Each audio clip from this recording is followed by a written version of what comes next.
যেতিয়া কিছুমান surprise gift পোৱা যায়, মানে গিফ্টটো সৰুৱে হওক বা ডাঙৰেই হওক, তেতিয়া মানে মনটো বহুতেই ভাল লাগে। মই অফিচৰ কামত দ্বিতীয়ত গৈছিলোঁ।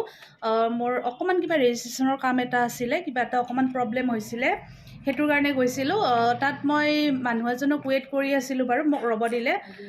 ৰৈ থাকোঁতে এজন ছাইডৰ পৰা দাদা আহি ক'লে, মেম আপোনাৰ কাৰণে ছাৰপ্ৰাইজ গিফ্ট আছে, মানে এইটো উজ্জীৱন আৰু ৰেড এফএমৰ ফালৰ পৰা চাগে উজ্জীৱন আৰু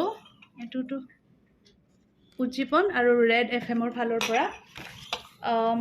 মইতো ভালেই পালোঁ আৰু ঠিক আছে বাৰু হ'ব গ'লোঁ। যোৱাৰ পিছত তেখেতসকলে মোক দিলে এইটো ছাৰপ্ৰাইজ গিফ্ট, এইটো দিলে বাৰু। যিয়ে নহওক ভাল লাগিলে ছাৰপ্ৰাইজটো, আৰু তেখেতসকলক মই ধন্যবাদ জনাইছোঁ। আৰু ভাল লাগে বাৰু, নভবাকৈ যেতিয়া যিকোনোৱেই হওক বাৰু, সৰু যেতিয়া কিছুমান উপহাৰ পোৱা যায়, বহুতেই মনটো ভাল লাগে। কাৰণ মই যেতিয়া অফিচৰ পৰা গৈছিলোঁ, মইতো ভবা নাছিলোঁ ন তেনেকুৱা এটা যিয়ে নহওক আৰু গিফ্ট পাম বুলি, কিন্তু মই ধুনীয়া এটা ছাৰপ্ৰাইজ গিফ্ট পাই গ'লোঁ। আৰু মোৰ আজি বহুত ভাল লাগিলে, আৰু লগতে আপোনালোকৰ লগতো শ্বেয়াৰ কৰিলোঁ।